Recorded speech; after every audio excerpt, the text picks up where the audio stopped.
1989 T3. Runs pretty well.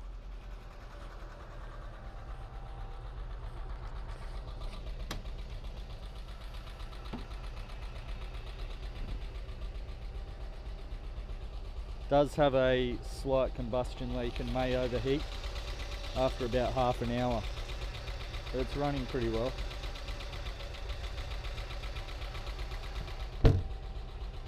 Does need a bit of love. That wasn't a bad bus. Hopefully someone can fix it up. It is an 89, but has the earlier grille in it with the round headlights. It's an 8-seater Caravelle. Has quite a few Ks on it, but don't they all? 440. Has power steering. The pump does need resealing.